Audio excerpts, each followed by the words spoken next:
Anjali Karaniyo Anutarang Punya Ketak Lokasa Tamahang Sangang Abhipujayami Tamahang Sangang Sirasanamami.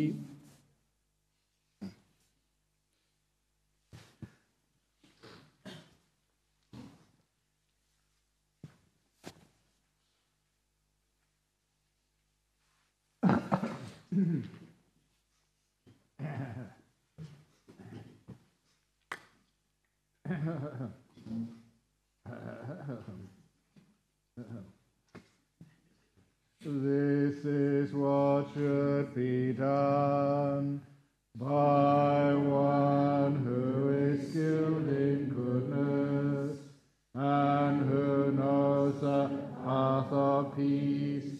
Let them be able and upright, straightforward and gentle in speech, humble and not conceited, contented and easily satisfied, not busy with duties, and frugal in their ways, peaceful and calm, and wise and skillful, not proud and demanding in nature. Let them not do the slightest thing that the wise would later reprove, wishing in gladness and in safety. May all beings be happy, whatever living beings there may be, whether they are weak or strong, omitting monks, the great or the mighty, medium, short or small, the seen and the unseen, those living near and far away, those born and to be born. May all beings be happy. Let none deceive another, or despise any being in any state. Let none to anger or ill will wish harm upon another, even as a mother protects with her life her child, her only child. So with a boundless heart should one cherish all living beings, radiating kindness over the entire world, spreading upwards to the skies and downwards to the depths, outwards and unbounded, free from hatred and ill will, whether standing or walking, seated or lying down, free from drowsiness. One should sustain this recollection. This is said to be the sublime abiding, by not holding to false views, the pure-hearted one, having clarity of vision, being free from all sense desires, is not born again into this world. Sadhu, sadhu.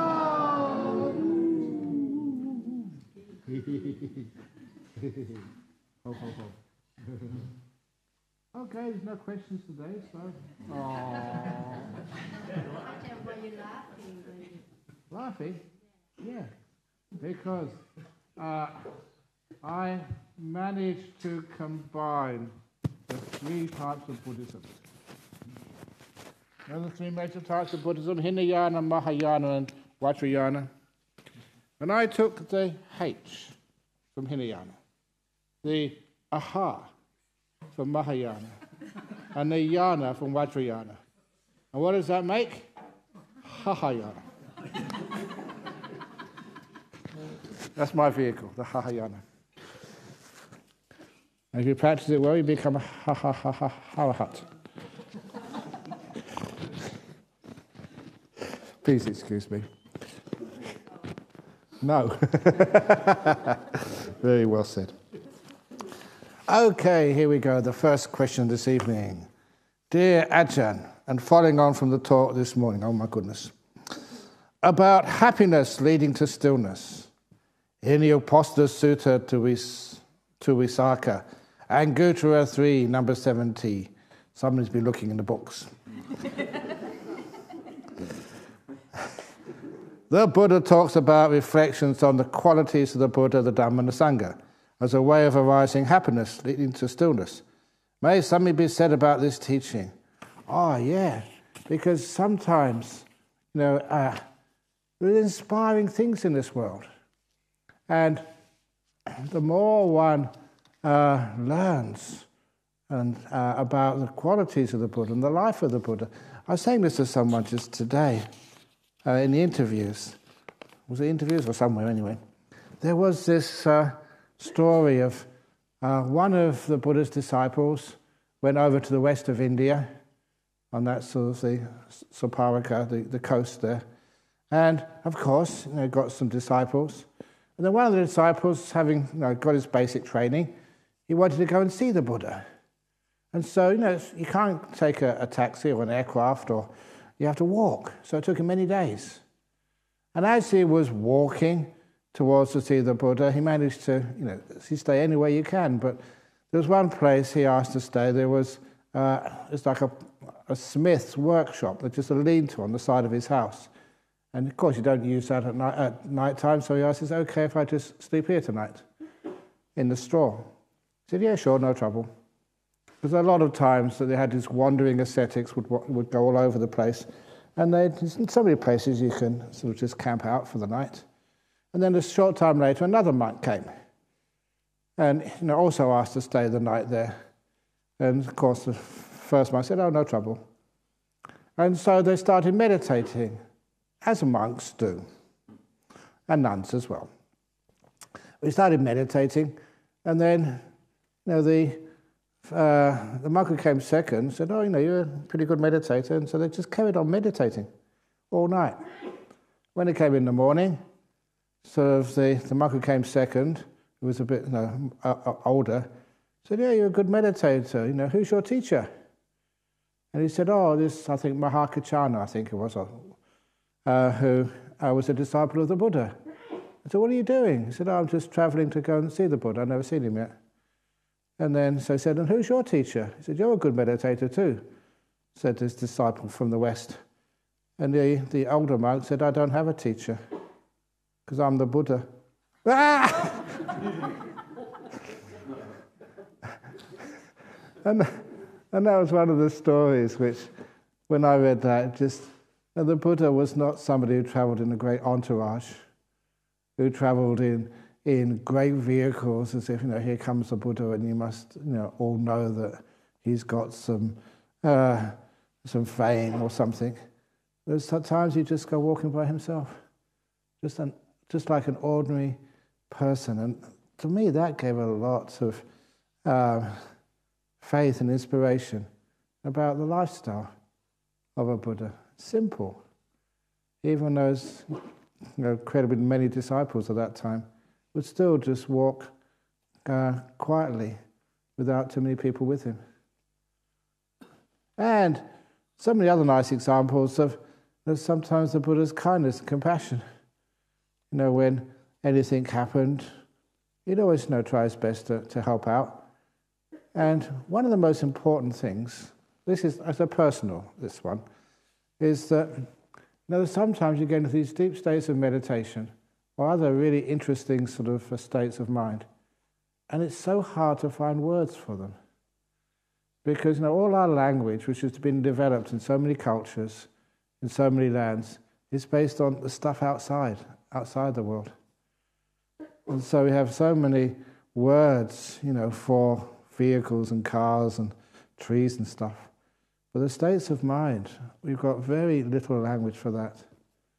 And so when you experience some of these states of mind, you think, how on earth can you sort of describe that?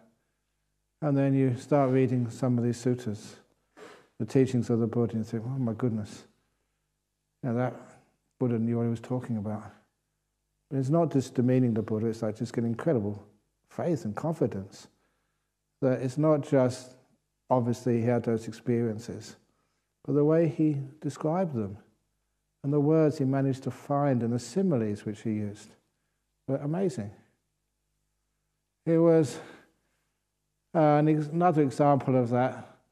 It's half personal, because sometimes when you start teaching, it's very hard to explain some of these concepts like letting go, not attaching to stuff, because the world doesn't teach us to do that. It tells us to attach, to do stuff, look after yourself, look after other things. And sometimes people are praised when they have lots of stuff. You've made it in the world. But for me, the less you have, the more you've made it in this world. So with totally different characteristics for our language. But anyway, one of the similes which I made up once, because I noticed that every time I have a hand, I'm always picking up something. So I put it down, stop it. A few minutes later, you'll find me picking up something else. And then I go and pick up something else, then go and pick up something else. You wipe your nose, or you move your head, you wipe your nose over there. So, or you just adjust your teddy bear. You can't stop this. You scratch your shoulder. This is just what the hand does. And I thought, it's the same with attachment. So how can I stop picking up things with my hand? And I said, the only thing I can do to stop picking up things with my hand is cut my hand off. But I haven't got a hand, and I can't pick things up. I said, yeah, exactly. You're always attached to things if you have a sense of self, an identity. So if you can cut that off, then you can really let go. I thought that was really smart. I thought, what a clever monk I am. And then I was reading through the suttas, the simile of the hand by the Buddha. And I hadn't read that before, honest. And I just, not in this life anyway. And it just sort of came up, and I thought, wow, the amount of Dhamma which the Buddha gave was incredible. And just its accuracy, and just how wonderful it was. And then afterwards, you got the Sangha, the inspiration, because I've lived amongst the Sangha for such a long time.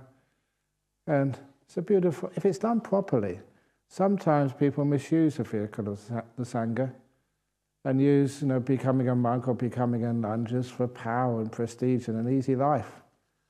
But I don't know how you can really have an easy life as a monk, because you must feel very bad about yourself if you're eating the food which people give you, and not really practicing. You're just eating it and accumulating money and wealth. What was it, that story I read about this monk in just north of Bangkok in Thailand? He disappeared one day. He was the abbot of the monastery, and they couldn't find him anywhere. He just vanished. And so they did a little investigation. Not only he had vanished, but all the money of the monastery had vanished as well. And he hadn't taken it, he hadn't stolen it. What had happened, they found, a little bit of investigation, that he had lots of projects to do at the monastery he was staying in. He didn't have enough money in the bank, so he started doing, I think it was probably on the internet, on English football gambling. The Premier League, who's going to win the match.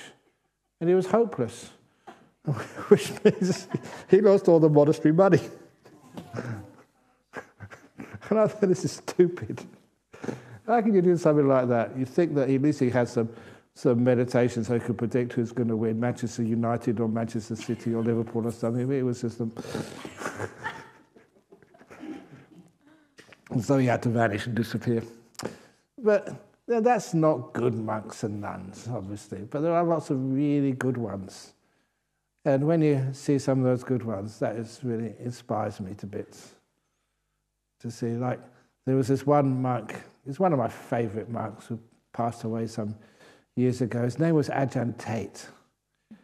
And he lived in Hing Mak Peng, just up the, it's on the Mekong River, on the opposite side to Laos. And and his monastery over there, he's very, very wise. And I remember I was told that he hasn't got long to live. Actually, no, I should go back on this story, because he was one of the monks that when I first ordained as a monk in Thailand in 1974, I think it was, that he was in the hospital, in Sirirat Hospital, because he had a very bad cancer. And then the doctors, he was going to be looked after by the King of Thailand. There was no trouble about money, because the king would pay for it all, getting the best doctors. Had all the best treatment, but wasn't working. So they sent him back up to his monastery to die. 25 years later, he did actually finally die. 25 years. As soon as he went up to his monastery, he became fine again. So just the peace and happiness of being in this monastery. But anyway, he was really going to die this time, so I had a chance to go and see him. I had to wait in line, because he was very famous at that time. I was only a small monk. Wait in line to have an interview to talk to him. And of course, I knew he was a really great monk. And so I had all these questions, like these questions. Yeah, and they're really important questions. I want to ask somebody who really knew I could really respect. But when I went into the room where he was in, there was this little old monk who was looking through the window at the Mekong River. And then he looked at me, and he zapped me with so much loving kindness. That's what it felt like. And every question I had just evaporated. And I was just looking at him, just like a stupid Western monk who didn't know what to say, because all my questions had been answered. Just with a look of kindness and acceptance and peace. And then I thought, they're going to have to drag me out of this room with about 20 water buffaloes to pull me out of here. I'm not going anywhere. This is the sort of monk I'd love to just to bask, in his peace. And I had to say something, because I think what I said in the end, I had all these questions. That's why I came to see him. I said, no, that all these questions, it's probably best that we answer them ourselves. He said, yeah, that's much better. Bye-bye. But I was so blissed out, because, just there was some sort of connection there, and every question just had been answered. Weird stuff. But that's why those meetings with great Sangha members, they're really unforgettable. So anyway, so all these questions here. Zap, zap, zap, zap. Did that work? No, okay. So that's why there's some Sangha members I really get impressed with. So some of the teachings are just, I said, how on earth could you just have not just experience, but also the ability to put it into words which people can understand. And lastly, just the Buddha himself, his lifestyle. Simple. Anyway, in Thai and many other countries, there are all sorts of restrictions you can't do. Yep. It's good we have restrictions. You can't go to each other's rooms in the evening and kill each other. Is that a good restriction? I reckon so. Human being is a thinker in nature. No, they're not. We've been taught to think, and sometimes we think too much. And that's all we notice, the thoughts. That great sculpture by Rodin, The Thinker? Remember what it looks like? The guy's head is so heavy. He's got to hold it up. So, when you're thinking about something, often you're not seeing it. You know that simile, it's an old simile. I haven't said it yet in this retreat, I say it in every retreat, about the Lao Tzu going on a walk with one of the students, had to keep quiet, no talking was allowed. And they came to a ridge in the mountains at sunset, and this gorgeous sunset over the horizon. Oranges like you've never seen before, streaking amidst the crimson strands of the sunset in the mountains. And it was just so glorious that the attendant to Lao Tzu couldn't help himself but saying, wow, what a beautiful sunset. Lao Tzu turned around.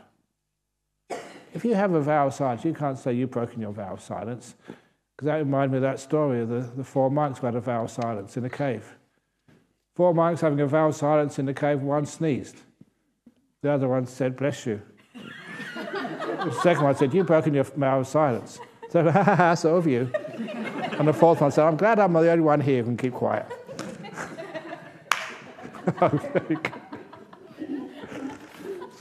So Lao Tzu, he was well trained, so he just walked back. Afterwards he said, that young man can never go on a walk with me again, ever, through life. That's a bit tough. So all his friends said, oh, come on, just, cut him some slack, and just, be kind. He only just said, what a beautiful sunset. What's wrong with that? What's wrong with saying, what a beautiful sunset? And this is where Lao Tzu just said something, it really hit me when he said this. And that's why I keep telling the story. Lao Tzu said, when the student said, what a beautiful sunset, he wasn't watching the sunset anymore. He was just watching the words. How true is that? When you say, what a beautiful sunset, and thoughts are just the inner thoughts, inner speech. When I think, what a beautiful story that is, I'm not listening to the story anymore. I'm listening to my own commentary on it, which is not accurate, the commentaries. So that's one of the reasons why, that thinking, you come to a point in meditation, you don't think. You can go outside and you can just see the trees. You don't need to give them names. You don't need to work out why they're moving. They're just beautiful the way they're moving in the wind. And you experience so much more depth when the mind is silent.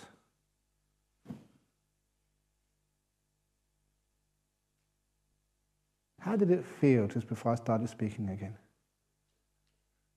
A lot of times that silence, when you can just touch it, recognize, you don't disturb it. Silence is shy. If you start talking about it, it runs away.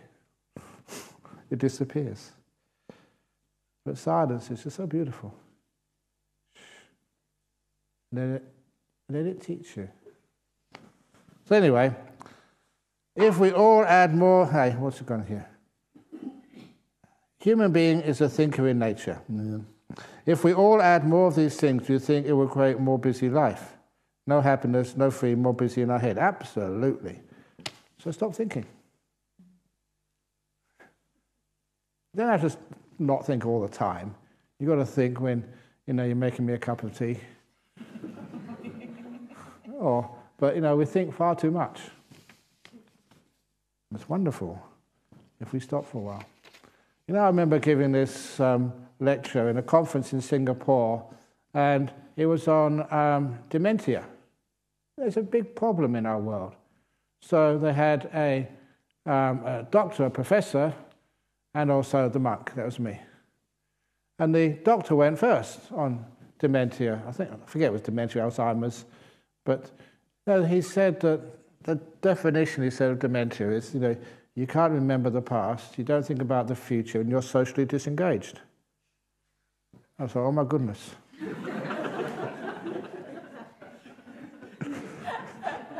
I'm responsible for teaching many people to practice dementia. Let go of the past. Don't worry about the future. And be by yourself. Oops. Anyway, this is a very deep one. It says, why do I have to answer so many questions? That's my handwriting. I thought you all have an opportunity to ask a question. Why can't I? That's fair. Okay, to answer that last question about other countries. Yeah. More busy life, no happiness, not free. Yeah, what is freedom? There are two types of freedom. The freedom of desire, which means you can do whatever you want when you want to do it. But the higher freedom is the freedom from desire. You don't have desire, it's not there. Which one would you think is better? The freedom of desire or the freedom from desire? Freedom of desire is called power. Wealth, positions of influence, you can get what you want, when you want it, how you want it. The freedom of desire. But it's never satisfied. There's always another desire which is better than the one you just enjoyed. But the freedom from desire, that is called enlightenment. So which freedom do you want? This is not a question. Okay, then I don't need to answer it. That's fair. Okay, now at least I'll read it. Please, Ajahn Brahm or AB went to a palm reader. Palm reader, show me your right hand. Ajahn Brahm shows the right hand. Palm reader, show me your left hand. Ajahn Brahm shows the left hand.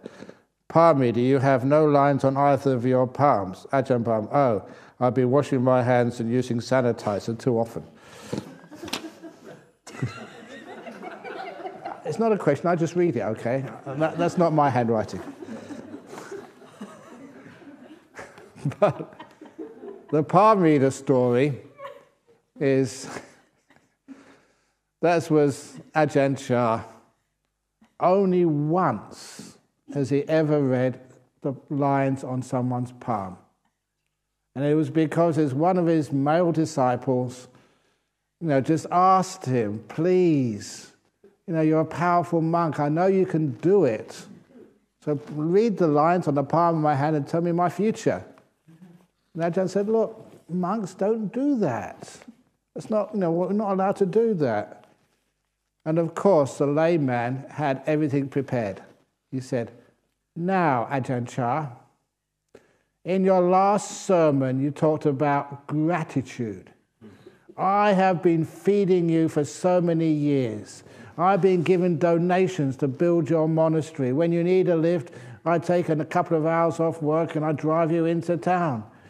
I've done so much for you. This is the first time I've asked anything from you, and you talk about gratitude? He had all the arguments there. Poor old Ajahn Chah. I said, okay. And the fellow was really, really excited.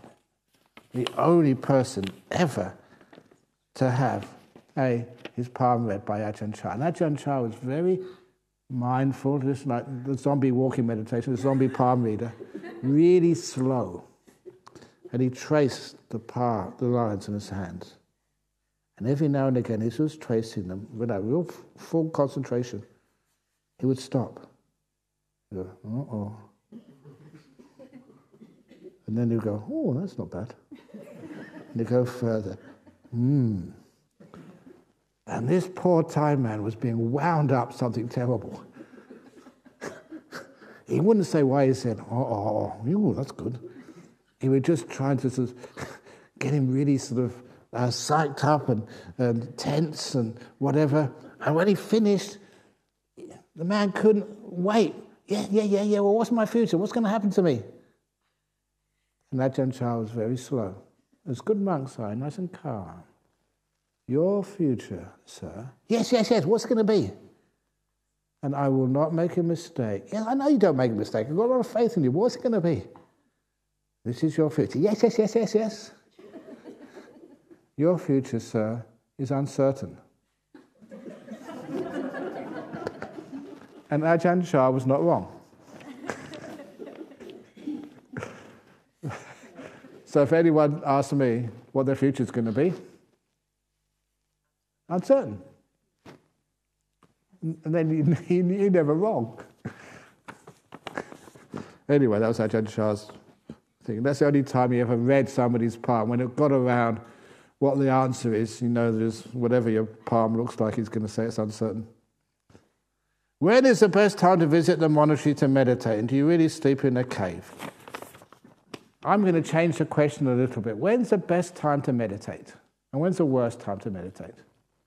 Because somebody asked me this in the question time live, I think it was in Singapore. When's the best time to meditate, they asked me. And the answer was, now. When's the worst time to meditate? Later. With time, if you can do it, do what's important, do it now.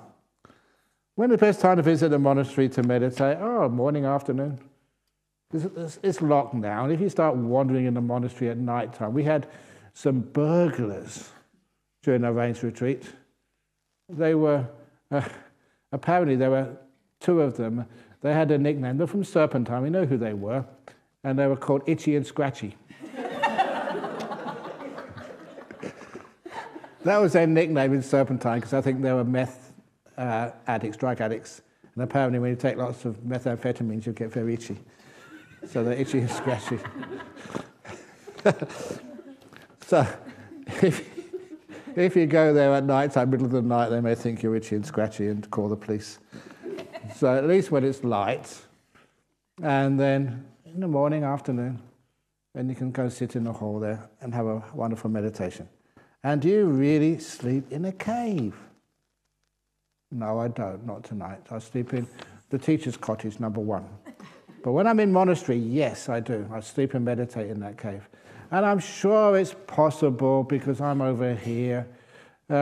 Sometime just towards the end of the retreat, the last day or so, I'm sure you can all go and have a tour of my cave. I'm the only monk in the world, probably the only person in the world who's still alive, and my bedroom is a tourist attraction. I don't know why, it's weird. But anyway, yeah, you can have a look later on. I really do sleep in there and meditate in there as well. Great meditation in there. Simply because it's just all nice and quiet in there. You can't hear anything. And it's underground and 2 doors and very comfortable. Dear Ajahn, during Q&A yesterday you said that becoming a stream winner is an event that you can't miss. What do you feel experienced during this event? Thank you. You feel you're a stream winner. In other words, it's like, oh, how could I have been so stupid? How could I not seen that? But a big event. So it's like, what was the other simile I used? This simile I think I used in the meditation book, Mindfulness, Bliss and Beyond. It's like there's, in your mind, it's only a simile, okay? It's like you have all of these attachments, all these obstacles, defilements, whatever you wish to call them, and then like a big explosion goes off. Bam! And you can hear just so many of those stupid attachments and wrong ways of looking at things which you've had for many lifetimes. They've all just been really damaged, and many of them come tumbling down.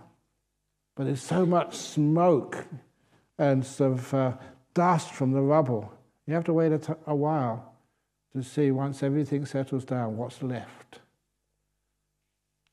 And that's one of the jobs, that sometimes you can't really see very clearly what's left.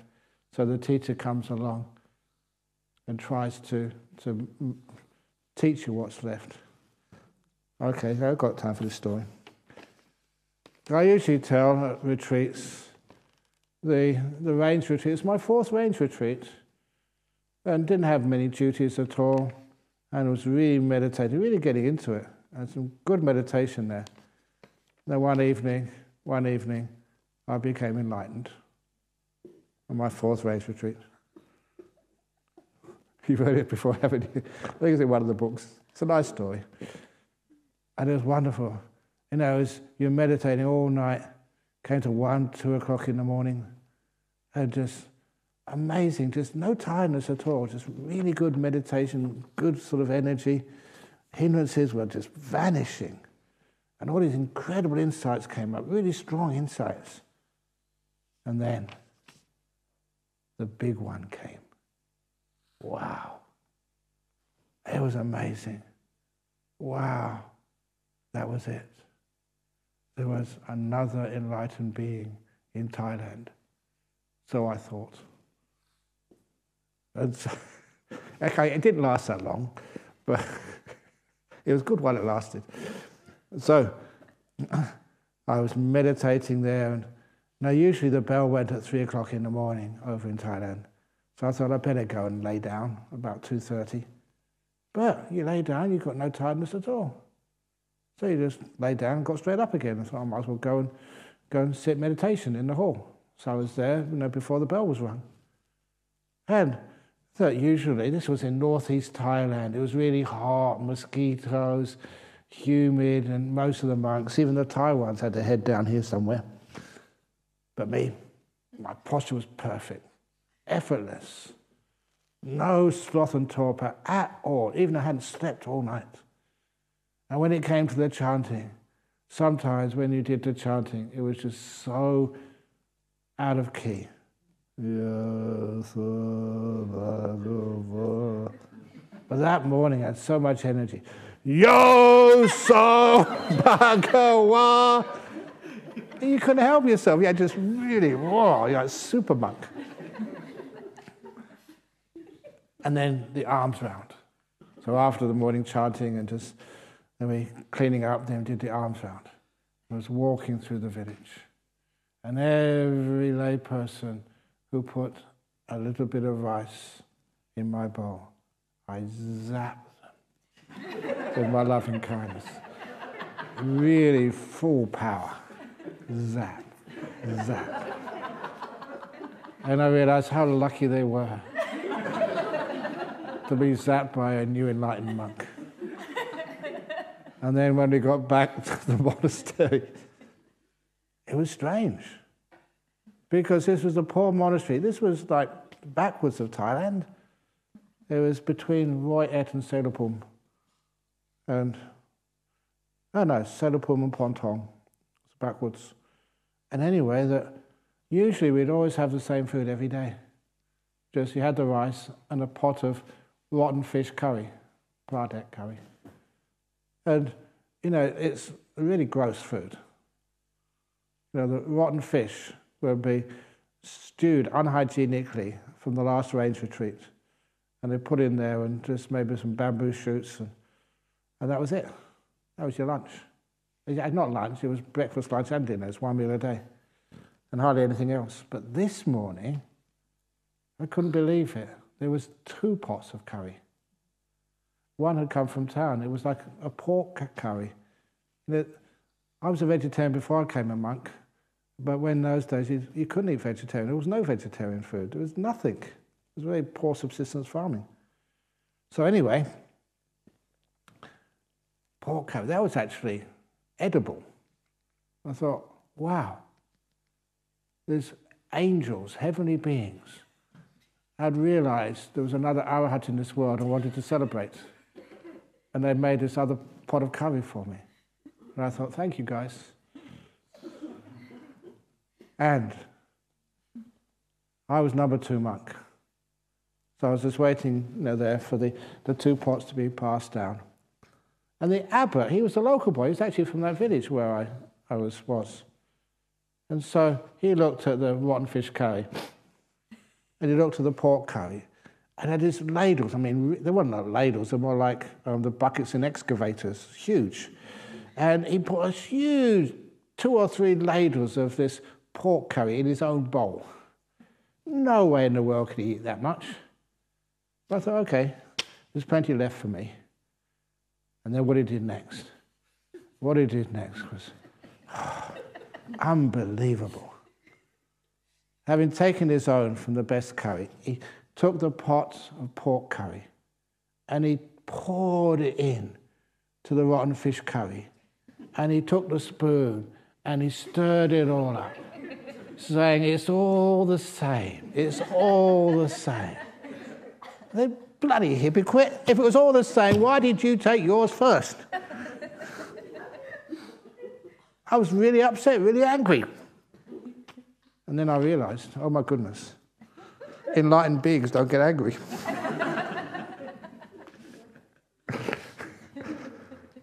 And if you want to know what depression is, thinking you're enlightened and finding out you're not is very depressive. I didn't care what I ate, I just bunged some in, or what the heck. So that was my experience of getting enlightened. It was nice, but it only lasted about 6 hours, 7 hours. And then the defilements came up and showed me that I wasn't. But it was a nice experience.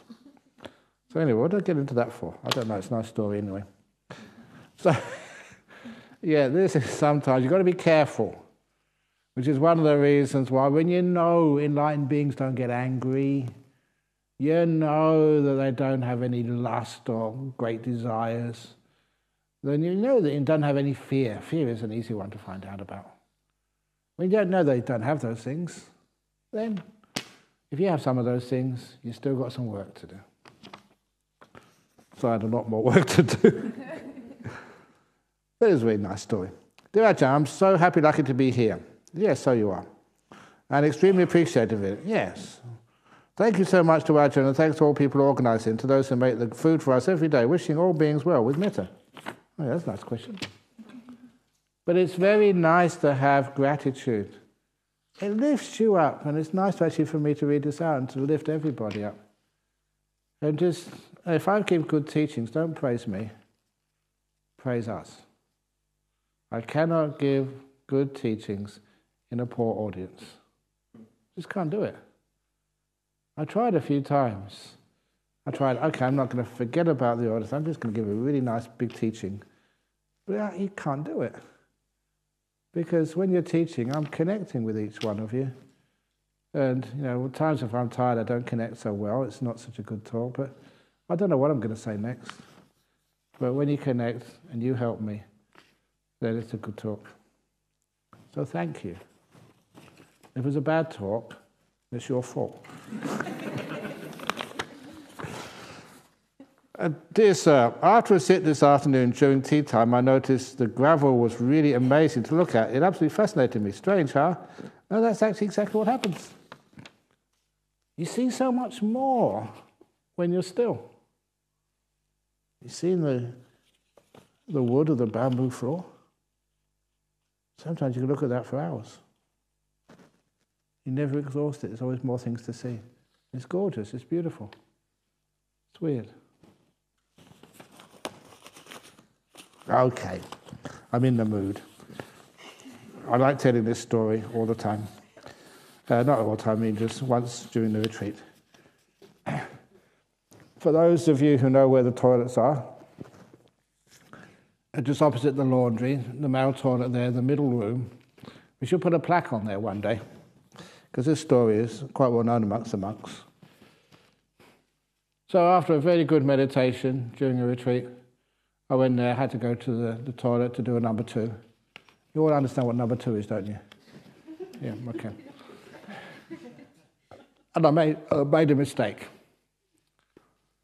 After doing a number 2, before I flushed, I had a look in the bowl. Wow. Never in my whole life had I seen such a beautiful. Check it out next time you go. Just the shape.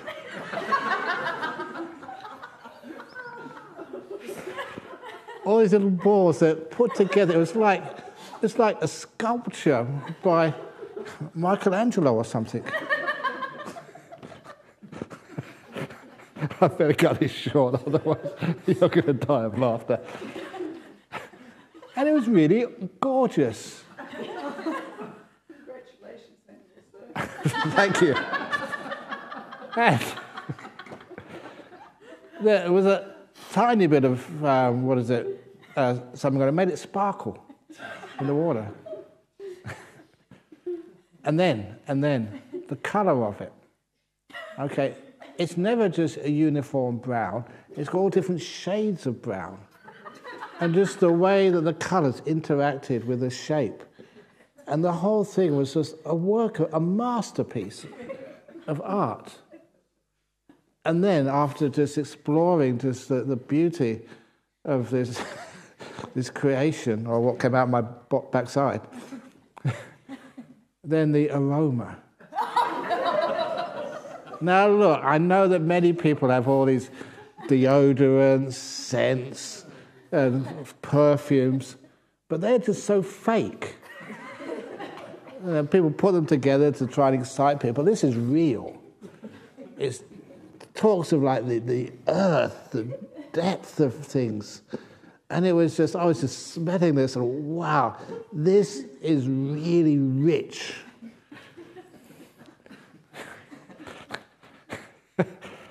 And this was no exaggeration, this happened. And I was looking at it, and I don't know for how long, and I really thought to pick it up and show my friends. It was unique, and it was only because, I've been well trained as a monk to let go. But it was hard, it was difficult. If I hadn't had all that training with a great master of letting go like Ajahn, I would never have been able to do it. I put my finger on the button on the top. No, I can't do it. Come on, you have to. No! It was a great battle, but I did it in the end. I pressed the button. And I'm like, oh yeah, exactly. The most beautiful piece of shit in the whole world just disappeared from my life forever. You have to be like a well-trained monk to be able to do that. But the interesting part of the story, and this is where the Dhamma is, even just the most disgusting thing for a human being looks so gorgeous, so beautiful when the mind was very peaceful and strong. What is beauty? Even just disgusting things can look so incredibly attractive. So this is why that when you get into those types of perceptions, you can just watch your breath for hours. And it's absolutely gorgeous. If you can just watch a piece of feces for so long, imagine what you can do with your breath. Oh, it's so nice. This is also where you learn about the nature of your mind and just how powerful it can be to do stuff which you never thought possible. But anyway, please don't do that, because we've only got a few toilets. If you're all in there going, wow, wow, wow, wow, when people are wanting to go, you'll be creating a traffic jam. Anyway, here. Given it is inevitable that most people we love will die, our body will get older and die, we lose everything the self hold on to. Given that, how do we find happiness, peace and freedom here and now? This is wonderful, because you don't have to hold on to anything. You're free. Now, the way the Buddha told it was a very fascinating, very wonderful just simile. He said that when you're sick, aren't you happy when the sickness goes? You're free, you're healthy again. You couldn't walk, but now you can walk again without a stick peg. Yay, you feel so happy. So, yeah, you will die, but now you're free of your body. Woohoo! This body is pretty heavy. And no, I'm not talking about personal, I'm talking about all of yours as well. It's a burden. And, yeah, all the people you love will die. Do you love them, or do you attach to them? What's the difference? If you love someone, you can let them go. Had a wonderful time together. I love all those concerts I remember talking about, which I went to. Always remember them, but I walked out and let them go. I never was sad at the end of a great performance. Our body will get older and die. Yeah, it gets older and dies. We have many advantages. As you get older, you don't have to go to work. Unless you're a monk, you always have to go to work. It's unfair. But look at the good side of getting old. There's a good side. You get pension. if you're not a monk. I don't even get a pension. You get free travel sometimes. I don't get that. It really sucks being a monk and getting old. But I get lots of respect as you get older. And it's nice. So you get older and you die, you lose everything. That's wonderful, losing things. The more you lose, the more free you feel. The more you have, the more burdened you are. Is that the case? All the people you love, it's a lot of burden. When they go, it's like you're free. So anyway, that's freedom. Freedom from burdens, freedom from baggage. When I used to go traveling, I'd have my little yard, my bag. It was great just having a bag. Just this small monk's bag. You see me with it. When I go over to Bodhinyana Monastery, I carry it with me. When I go to New York, I carry it with me. Going to California, and going to Thailand, or going to Hong Kong. That's all I take. A little bag.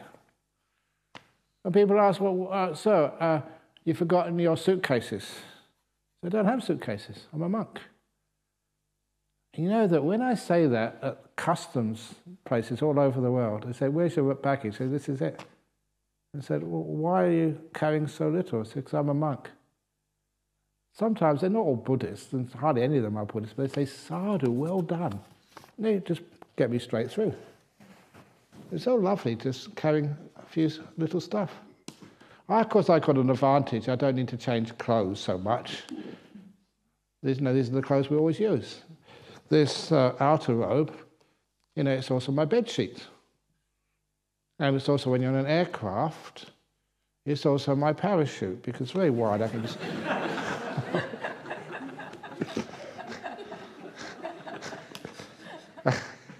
And if it lands, by mistake in a Muslim country, a very strict Muslim country, I'll put this over my head, put a little hole in here, and it's my burqa, and they don't know it's a Buddhist monk underneath.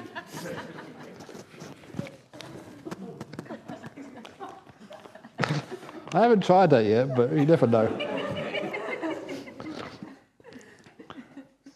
So it's amazing sometimes when you have all your loved ones and all your stuff, do you find peace and happiness? Do you really find peace and happiness? If you did, you wouldn't be here meditating. This is where you find peace and happiness. Thank you, Ajahn Brahm, but you can't explain the purpose when to use mudras, the hand poses. Yep. If you see somebody talking too much, you do this pose. That mudra pose. It's a be quiet pose. Shh.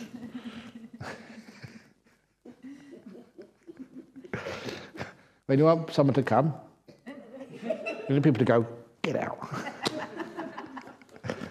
Now, sometimes people think about the mudras, the hand postures of the Buddha. And I remember, that was with Ajahn Jayasaro, that he was junior to me, and he said, he saw the Buddha with his hand posed like this. And, no, that's right. And he said, the Buddha must have been a traffic cop.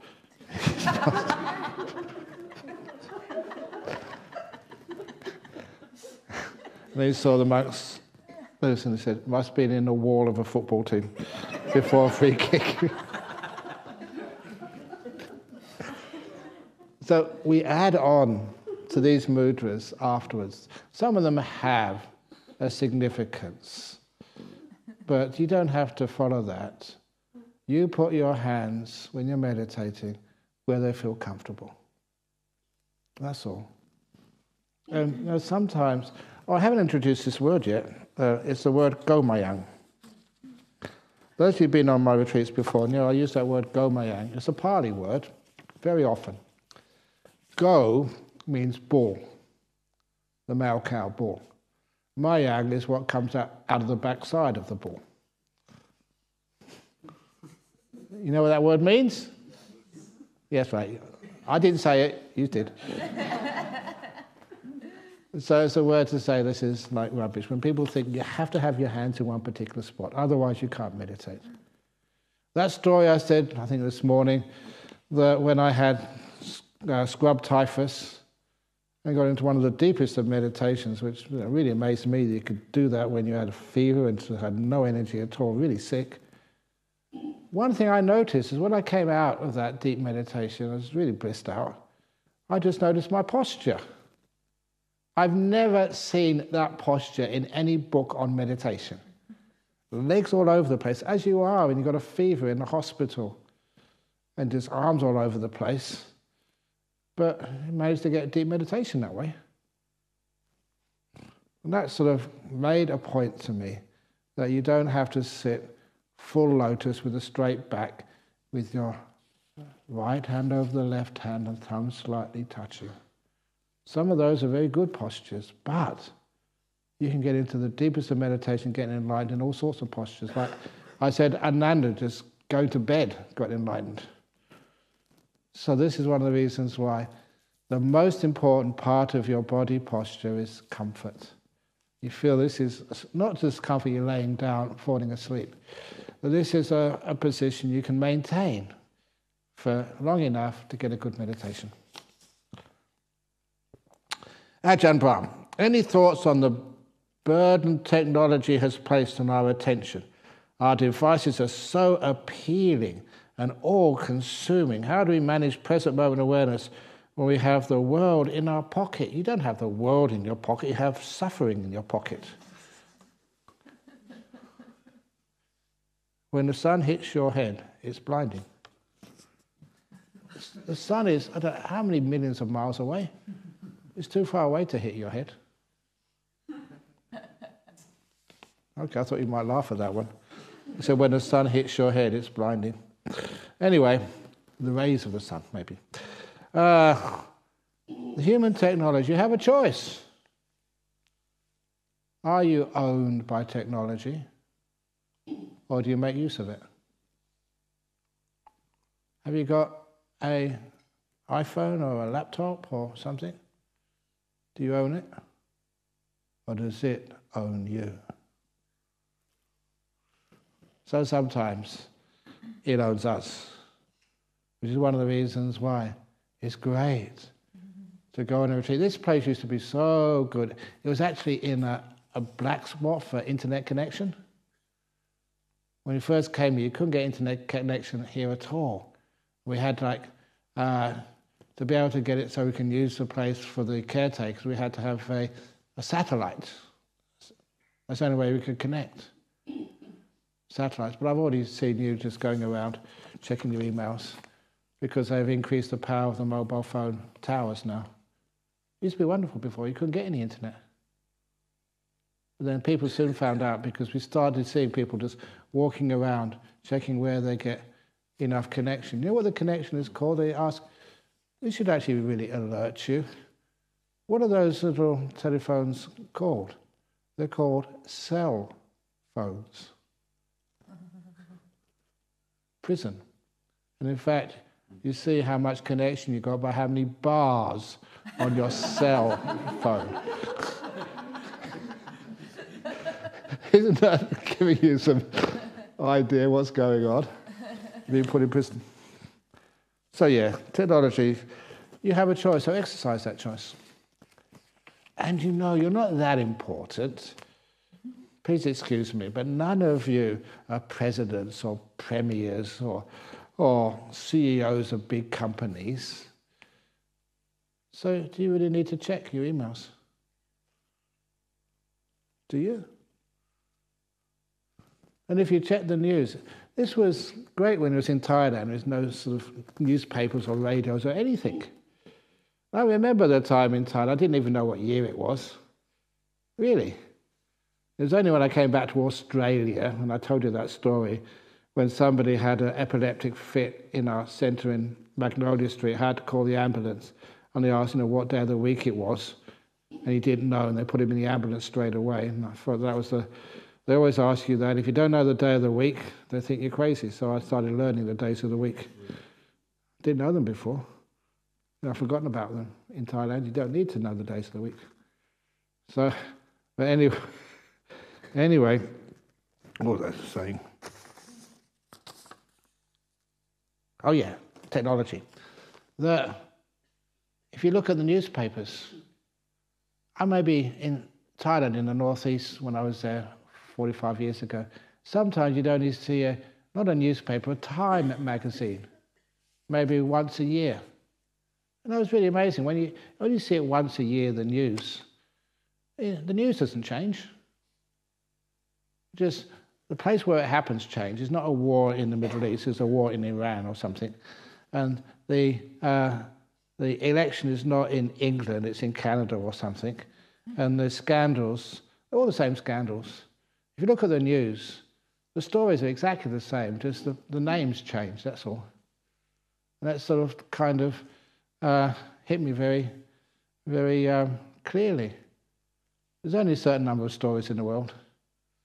You know, like wars, cheating, stealing. What else is there? Elections. What else is there? Somebody winning the sports matches. It's all the same news, just different characters play the lead roles. It's like theatre. And anyway, after a while, you just it's pretty boring. You don't have to know about it. Oh, isn't that wonderful?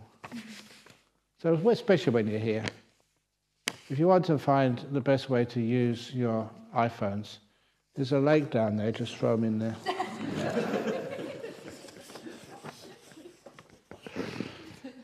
Thank you for being you. I've got no choice. Can't be somebody else. Is there a difference in meditation if one uses a mantra instead of breathing in peace? Not really. But it depends which mantra works for you. Because when in Thailand, we always used the mantra Buddho, Buddho, Buddho, as I said. But I tried teaching that here in Perth, and especially for local meditators, it didn't really stick to them. The word Buddha didn't really mean that much. So that didn't work. So the next one I tried, I thought it would work, but it didn't. It was as you breathe in, to recite to yourself, shut. As you breathe out, up. Shut up. Shut up. It should have worked, but it didn't. So that's when I did breathing in peace, breathe out, let go. Oh, you can make up your own ones, what works for you. And if you now got some sickness, like you've got a cancer or something, breathing in health, breathing out tumor, or whatever. But no, do it if it's meaningful, if it really connects with your mind. If you can imagine it, imagine that breathing this beautiful health and energy, and breathing out all this sickness and stuff. And that can work. When one goes into a heightened sense state of a deep place, where is one going? Am I going further into my mind, or where? Yeah, you're building up the clarity of your awareness.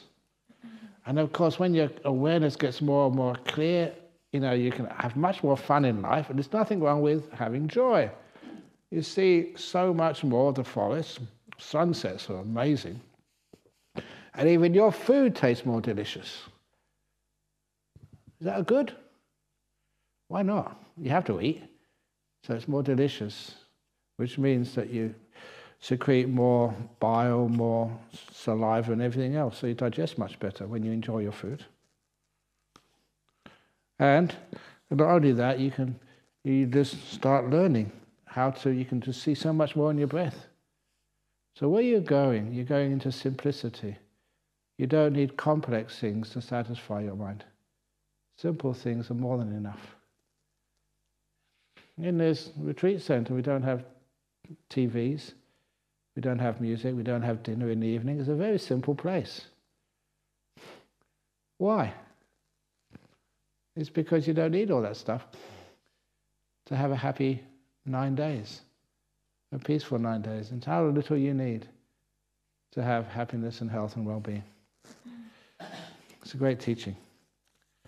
So, where you're going to simplicity, you're going to peace, you're going to understanding, wisdom, and kindness as well.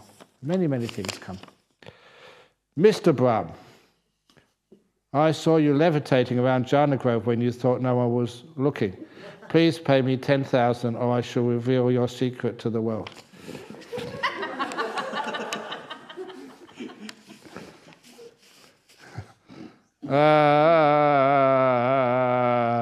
No, you can reveal the secret.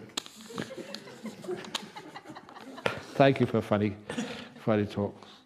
Dear Ajahn Brahm, how do we overcome the fear of ghosts? I can leave that to the end. Do you want to hear a ghost story? Yes. Yeah, do it at the end.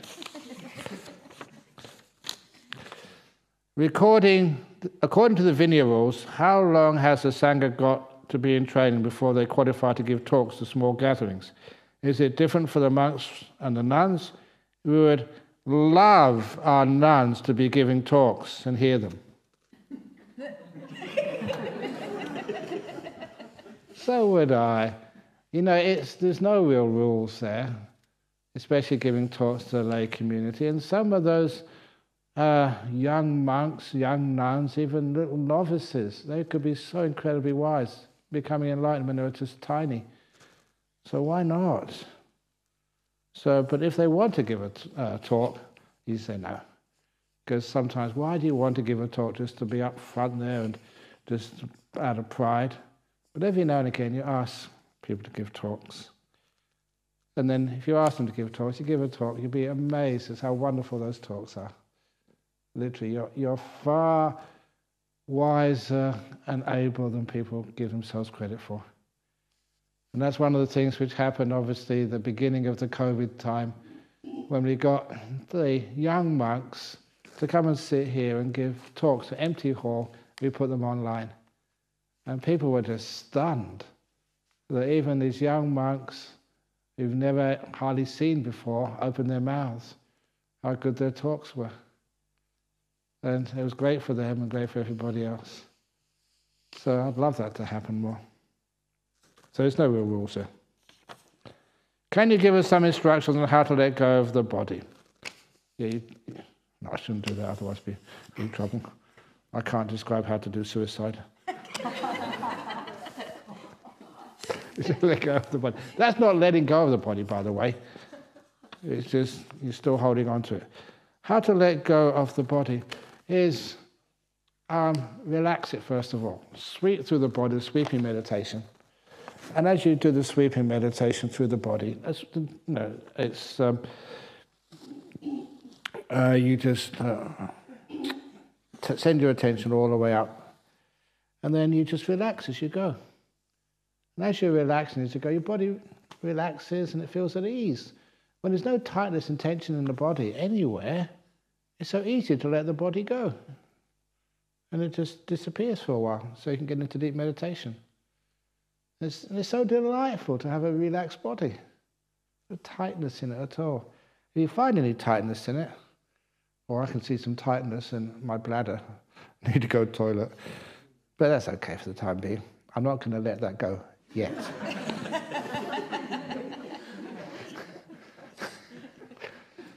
I'm just being honest with you, but you see actually my body's pretty relaxed this evening. I feel a tightness in my just little chest over here, the bottom part of it. I don't know, maybe because I've been sitting for too long. But it's easy. You can just take one look at it and just relax it, sap it free. And it's a case that you can do that. Make peace with it. Don't fight it. If you fight it, you get tense with it. If you relax it, it's all loose. Then the body has a chance, because it's all loose, energy can go all over the place and heal itself. But anyway, the last question, the ghost story. Okay, can we have the lights off, please? There's only a few ghost stories which I have. So this is it's a very strange story. I know that some of you have heard it before. It's one of my favourite ones. That there was a man, and he went to a Buddhist temple, I won't say where it was. And after the talk was finished, it was a nice talk, but he was walking home. His house was not that far away. And he had a choice of two routes, the long way round or the shortcut through the cemetery. And I think, oh, come on, you don't need to be scared, cemeteries. So he took the route through the cemetery. Even though he didn't believe in ghosts. Like many people, you don't believe in ghosts, but you walk through the cemetery at night and you find out that your belief in the non-existence of ghosts is not really that firm. You hear a little sound. You think, oh my goodness, what was that?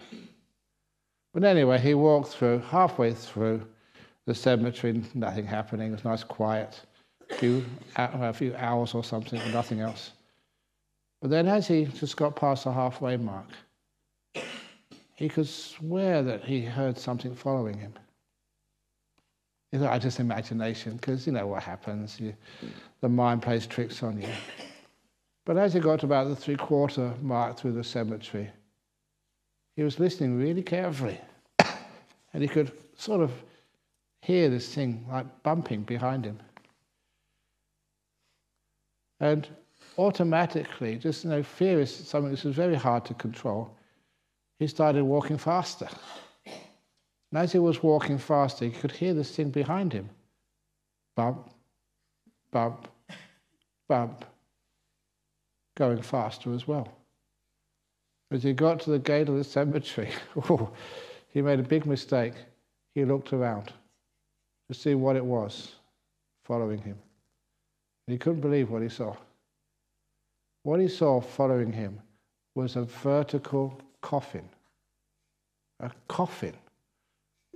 And it still had some of the soil and cobwebs or whatever it was falling off it. It was bump, bump, bump, following him. And he just freaked out. He ran as fast as he could. And out of the cemetery, and down the road to where his house wasn't that far away, thank goodness. And that coffin came running after him as well. Bump, bump, bump, bump. Down the road, middle of the night. And he got to the front gate of his house, of his garden gate, and he was really running full on. He didn't actually open the gate, he jumped over it. And he looked around, the coffin was catching up on him. Bump, bump, bump, bump. And then he ran to the gate, he ran to the front door to get out his keys and get inside the house. You know what happened? He dropped the keys. And as he dropped the keys, he turned around, bump! As the coffin went against the garden gate, bump! As the garden gate started to splinter, bump! As the coffin broke down the gate, the guy was in big trouble. It was only a few feet away and the coffin was after him. And so the man just automatically picked up the first key he could from the bunch of keys. He didn't have time to choose and put it in the lock. He was so lucky it was the real key, the front door key. Turned it, jumped inside, took the key out and just slammed the door shut. Just as the coffin, bump, bump, bump, came down the path and he could see, the glass you have in front doors? You could see on the other side of the glass was the coffin. But he was safe. He was inside his house. He was sweating. His heart was beating, boom, boom, boom, boom, boom, boom. He said, that was really scary. And as he was catching his breath, bump!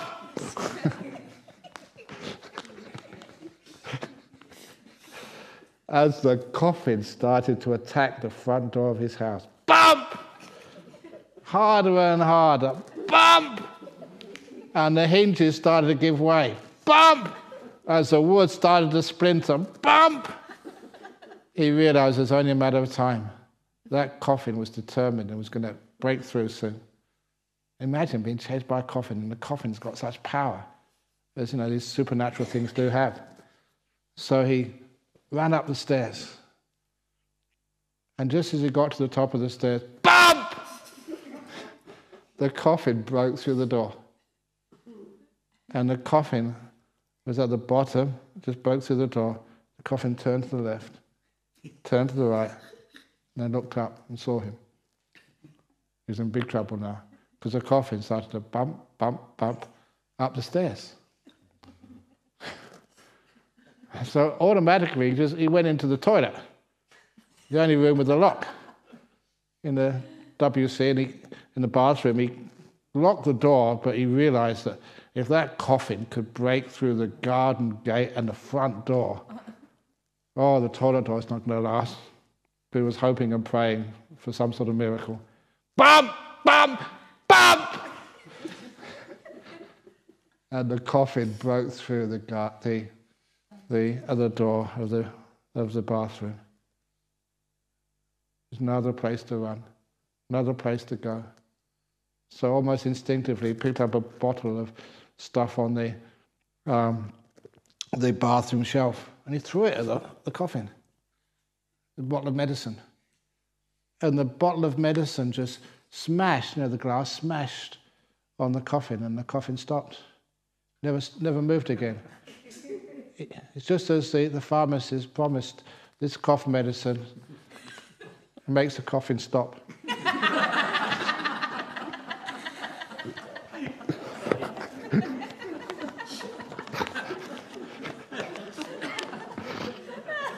You ask any pharmacist.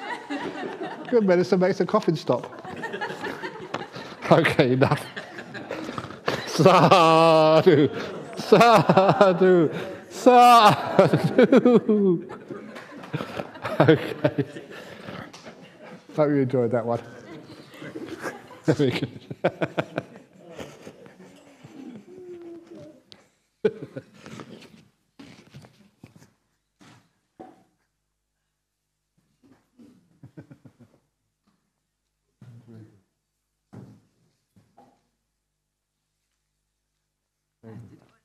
Yeah, please don't be scared tonight if you bump.